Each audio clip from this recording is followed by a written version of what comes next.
Alright, time for another draftphysics.com, debatephysics.com. And we, kind of have a debate.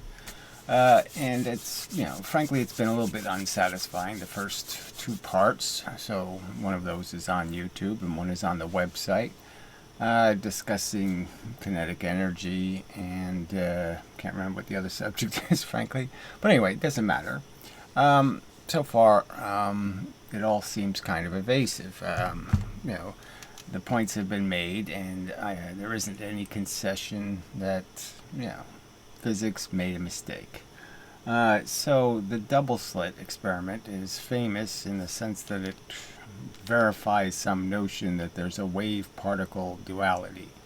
That somehow all the experiments that demonstrate that energy or light or photons come in clumps of energy are somehow have to be in some kind of context that demands appreciation that they have a wave function, that Heisenberg effects happen, and that you even can have things like entanglement and superposition, and they can somehow light will interact with light. A single photon will split in two and interfere with itself and then land at some location. A justification for really extraordinary behavior. I mean, it's like a UFO theory, frankly. And it's the groundwork for a whole bunch of speculations that go even stranger. Like somehow the photon goes through the slit and then goes back through the slit and reverses and then goes through the other slit, and all kinds of stories they create based on this one single experiment. And my argument is, and I think I've demonstrated, that the whole thing is a big fake and a fraud, in the sense they don't tell the story right. They don't describe the patterns correctly. None of it has any credibility, and if you really do start examining the experiment, you can see that it's fundamentally another defense of a particle theory of light, not a wave theory of light. And that all of their metaphors, analogies, using water, for example, as a demonstration of a wave function, were on their face, not parallel, not really similar at all. And yet they've continued to tell the story. So I've asked Veritasium to, be informed of my arguments and be aware of them, and we'll see if he'll concede anything. So, Veritasium, do you have a general impression after inspecting my arguments? Well, yeah, in the physics tradition, I think I'll just say the word semantics, because that's all there really is just, well, yes, you say a lot of words and you make a lot of what you could call arguments, but they're all just arguments about how to define a word or something, like wave or a particle or a thing versus a anti-thing or something. It's just words, words, words, words, words. So I'm just still saying that the basic words that we use are just better than your words, and that you have to get better words. Well, that wasn't much. So again, I think I have to get a little more aggressive in making these arguments. I mean, the fact is this experiment is the foundation for a whole bunch of physics theory, just as the kinetic energy formula creates a whole bunch of physics theory. And the real question is what if you're wrong? What if the physics is completely wrong, this foundational physics? Then yes, you're in catastrophic trouble in terms of credibility. And so I guess I understand why you will refuse to make any concessions to what I think I've pointed out as kind of obvious and definite facts. I mean, facts that are just irrefutable. And so I'm going to go through some of those facts and try to oblige you to come up with some sort of reasonable answer to how you got away with it, because you've essentially been making the same arguments that are in fundamentally inaccurate. They're not a representation of the truth. So inserted in the images of you is an image of your bouncing ball video, where you take two objects and bounce them into the water and show that two waves create an interference pattern. Now, the fact is that it isn't the double slit pattern, and it isn't even the single slit pattern in light. So we know the single slit has to have two waves. Two things have to interfere with each other. So that part makes sense in the sense that it's a duplicate of the single slit pattern, not the double slit. But it sort of just destroys any notion that the Young drawing of two waves leaving two openings has anything to do with the double slit pattern. So it clearly doesn't explain that. So it's a terrible metaphor. If you bounce one object, you get one wave. That's the single slit. And water provides no explanation. It shows nothing. It doesn't give you any reason to believe there's any two waves interfering. So it's overtly deceptive. And how do you justify that kind of deception? It's not the truth. It's not what really happens. So why are you arguing, why are you trying to pretend that the double slit pattern can be made with two waves, or pretend that the single slit pattern can be made with one wave? Because it can't. Well, the experiments are just provided as a proof of a concept. It's just it doesn't have to be precisely the same. It is a metaphor. It's an analogy. It's making a comparison between something that's like it, and that's all it has to be, is sort of like it. It doesn't have to be exactly like it to be fairly used as an example of something that's possible. And that's, you're just being pandemic or something. You're just being anal in expecting there to be precision in the illustration of the fact that it can happen, not the fact that it's exactly the same thing. That's not the assertion. Well, I don't think that's being fair to the circumstance. What you're explicitly, kind of clearly doing is basically saying that a platypus is a duck. Okay, you're really making that argument. You're ignoring the fact that there isn't enough connecting these two things, that the connections are just grossly superficial. The fact that you can create a pattern that's on, off, on, off, on, off. It's the simplest pattern you can create in the universe. I mean, obviously that pattern is going to exist in numerous things. The fact that a platypus has a duck bill, okay, clearly doesn't prove that there's some sort of direct connection between their evolutionary path. Having webbed feet is hardly either a unique feature. So it's just, you are in fact trying to say that the platypus is a duck, that it's the same phenomenon, that it's working the same way, that light is, just like water, some sort of manipulation of a medium, of a field of some kind of water that somehow is doing this oscillating in the manner that you think is wave-like. So it doesn't, I don't think you're being at all fair to pretend, okay, that you're not explicitly using the water comparison to overtly assert it's the same phenomenon when it's not. I would argue it's clearly not. Well, irregardless, my video has 700,000 times more views than any of yours. So clearly the argument is what works, and so frankly my argument works and yours doesn't. So that's all that matters, I think, to me, or science. Well, just to be clear, I'll illustrate some of the arguments that are being dismissed as not relevant or not worthy of a coherent response. So the simple argument is you can use water waves and create a single slit, a single opening. Now you put plain waves in, that is unagitated or distorted waves in, all you're going to get out is one single wave All right, that's going to create pressure on the surface at a timed interval, and it'll be a different time for every location, but there'll be nothing called interference. Now, if you take the double slit and do the same thing, as Young drew it, yeah, you get two of these round waves, okay, but that's all, two. There's two waves here. That's all you get is two. Two waves. They do this interference, okay, as in the illustration I showed, the picture. And what you don't have, okay, is a double slit pattern, first off, because there's only two sources and you really can only create the single slit pattern.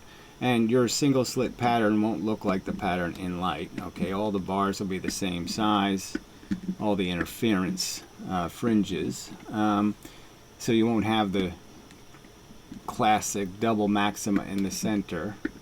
So it doesn't duplicate it's not the same bill on the organism, okay? We can genetically see or materially see under a microscope that the duck bill and the platypus bill is made out of a different substance. It's not the same thing. So you can find real differences in the function, and it doesn't work. The analogy doesn't fit what is actually happening, and you're deceiving people by saying, okay, a single slit creates two waves. Well, mechanically it can't do that, and clearly mathematically the math is acknowledging that the surfaces, the distance between the surfaces, is what you're using to create your two waves. So it's from the centers are at the surfaces, and so you can create your two waves. All right, what was drawn as the double slit you can create in the single slit by just identifying the slits as the sources of the waves, the centers of the waves. Now, it doesn't really make sense if I was going to make a wave that the wave would be, halfway, that its center would be on the surface, and somehow the wave is halfway over the impediment and halfway just automatically, and somewhere in empty space it decides to create a wave. There's no mechanics for that. There's no reason a wave would be created there in that manner. It can't physically happen, frankly. It's not possible. So so the theory just completely breaks down in terms of the absence of any parallels, and the real double slit pattern, as you must know, okay, is this complex pattern of two patterns, of an envelope pattern. And this is, Young actually described that fact, that there was the two patterns. He just ignored it in terms of creating his simple wave explanation by saying, well, because waves can interfere, because water creates a medium that allows the energy to combine with the energy in the field, there's just absolutely no evidence that light does that you can shoot a laser beam at a laser beam and bend it or distort it or deflect it or do anything to it. So it doesn't work as an analogy, and it's completely inaccurate to say this pattern created by two waves is the double slit, is this pattern, because it isn't this pattern. It doesn't have the central maxima, this big thing, and it doesn't have these little bars in the middle. So it's not doing the same thing. It's not creating the pattern. So the whole thing's a fake. And the real argument I've made is that it's all about just point sources. It's all about sources. The surfaces break photons, create sources. So this is the argument made to you, that there's the theory of Richard Feynman is destroyed, because the theory of Richard Feynman is every single photon is changed by going through the slit and randomized. Well, clearly it's not. The only ones being affected are the ones that travel by the surface, because the surface is where all the action happens and where all the fringes, all the stuff out here and out here, all of the fringe light is created by light that doesn't go straight through and hit the center. And, that's just apparent from the facts. It is a fact. And it's a fact you don't account for.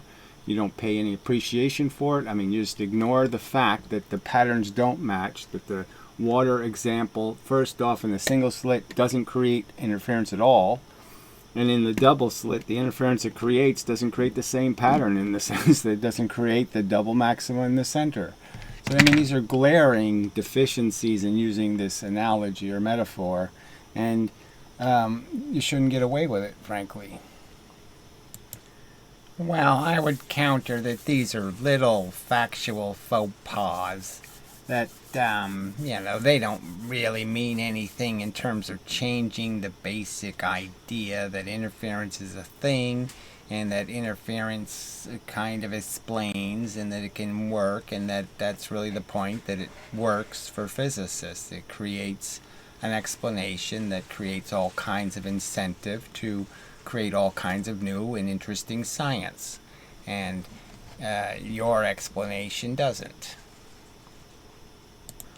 Well, I think I was maybe even too generous to say you're trying to turn a platypus into a duck. What you're trying to do is argue that an elephant is a duck, because the distortions are that gross and numerous, and the facts are that the facts aren't what you're saying they are. That's the truth of it.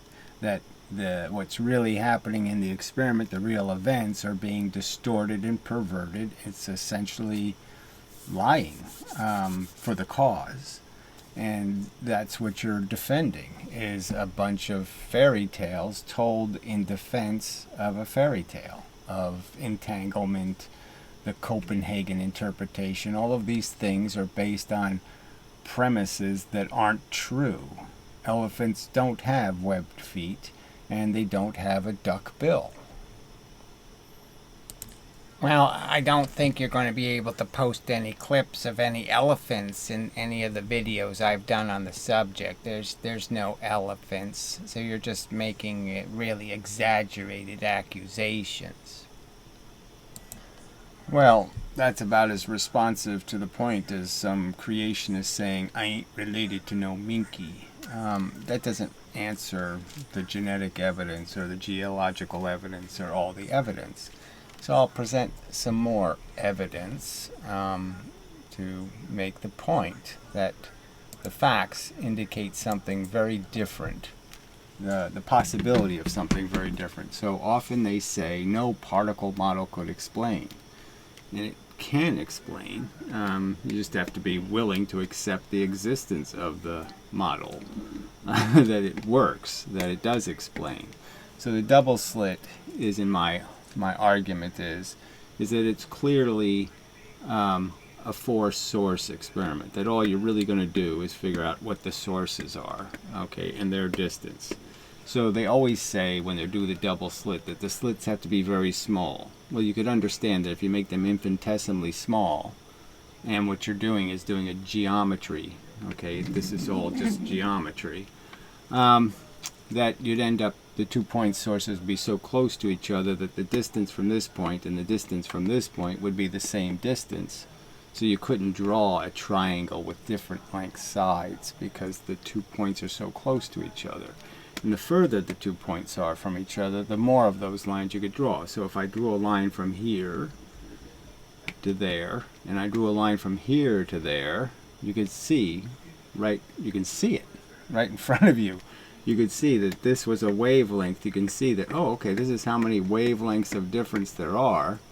And then as I go this way, as I point the light forward, that I'll have 0 here.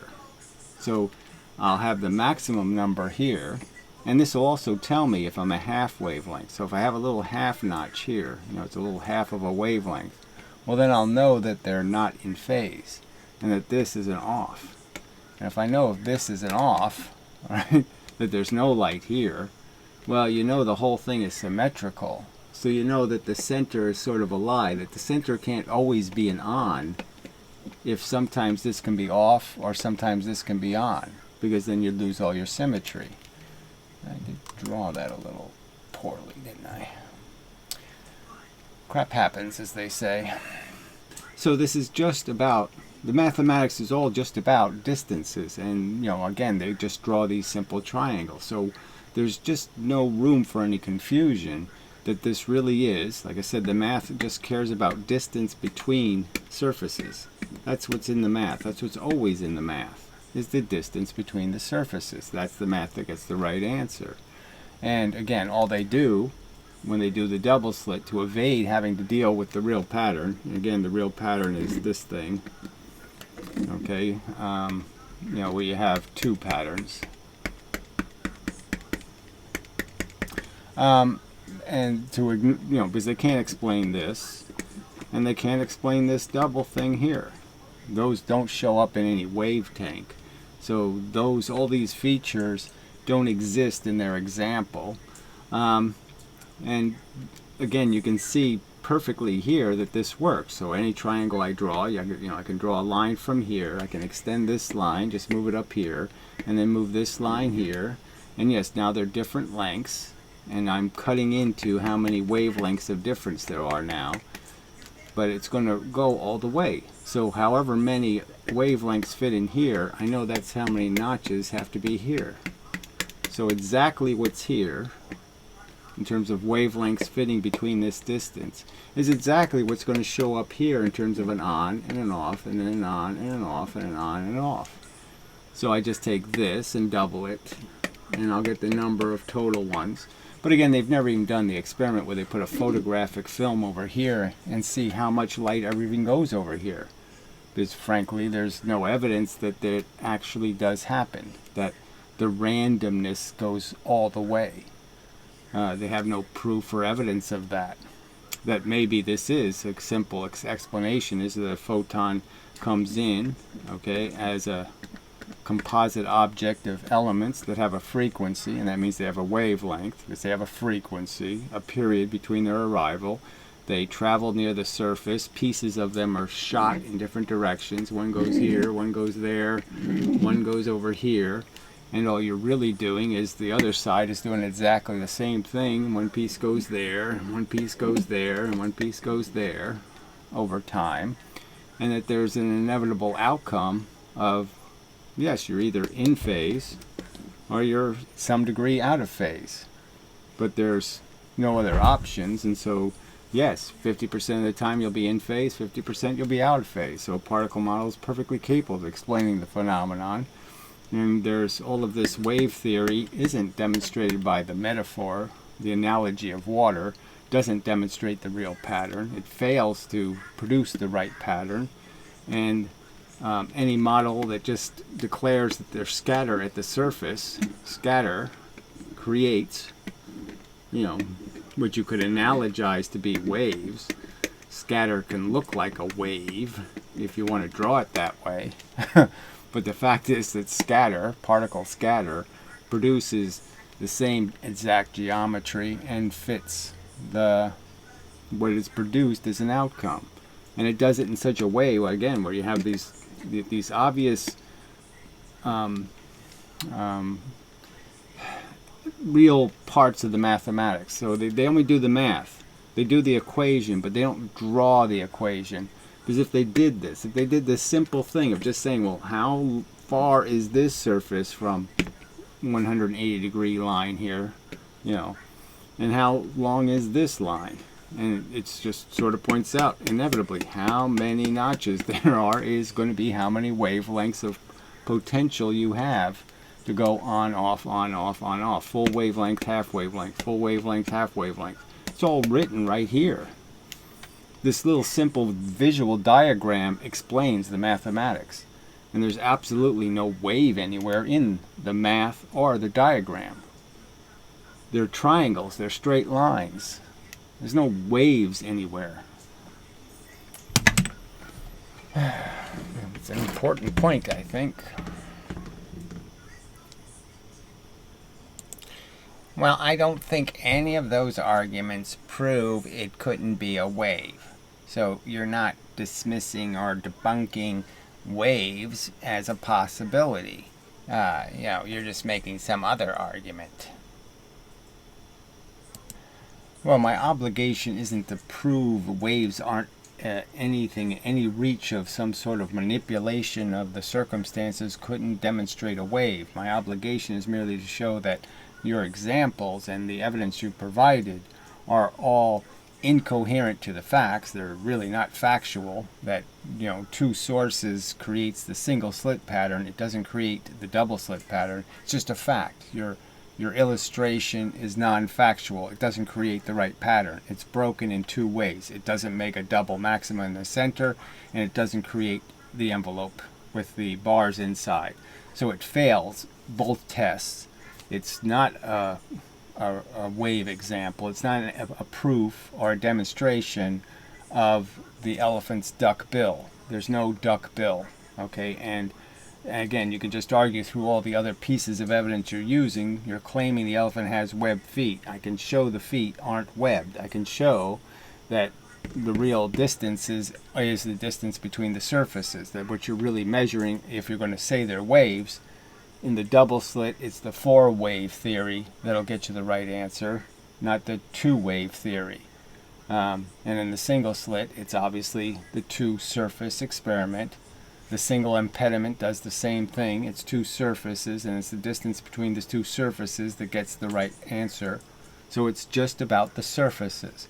And that's my only obligation here, is to prove that your arguments saying it has to be a wave, or that it looks like, or that it seems like, that all those arguments are really fallacious and nonsensical, because if you really examine what water waves do and you examine what light does, they don't match. And that your superficial, look, it's interference, is just that. Superficial, and it's not even real. You've glued the duck bill to the elephant, and you've stuck plastic in between his toes. You've faked the evidence, essentially. Now, I've used arguments that have been tested over hundreds of years and have been used to make it understandable how the universe functions and how the mechanical systems do certain things. And these are all accepted by all the famous Nobel Prize winners. Nobody, even Einstein, accepted the phenomenon as existing as I'm describing it. And, there's not a problem that beyond you just being a dissident or whatever. You don't want to understand the truth as it is. You want to sit there and play with these little details and say that somehow they're significant when they're not. The tradition wins. You lose. Well, somewhere there has to be attention to these details, and there has to be a counter-argument to explain how what I'm saying is inaccurate, and that's what you're not providing. And clearly I understand why you're not providing it, because you have no choice. You don't have an explanation. You can't provide the explanation, because if you do, you're going to have to concede that I'm correct and accurate.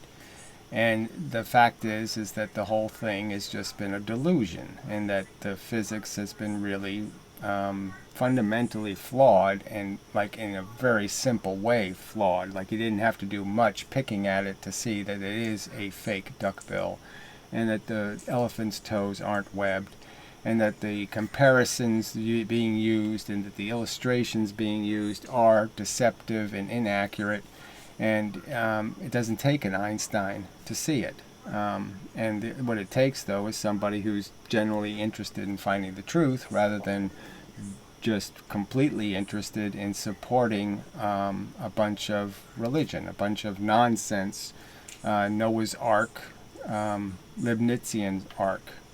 I mean, kinetic energy was just made up. It wasn't something that the facts demanded. There wasn't some huge problem that needed to be fixed, and so we needed mv squared. None of that happened, and the same is true here. There was no real problem getting to the point of figuring out what a photon was. And the fact was that 200 years ago, we didn't have as many detailed experiments demonstrating all of this stuff.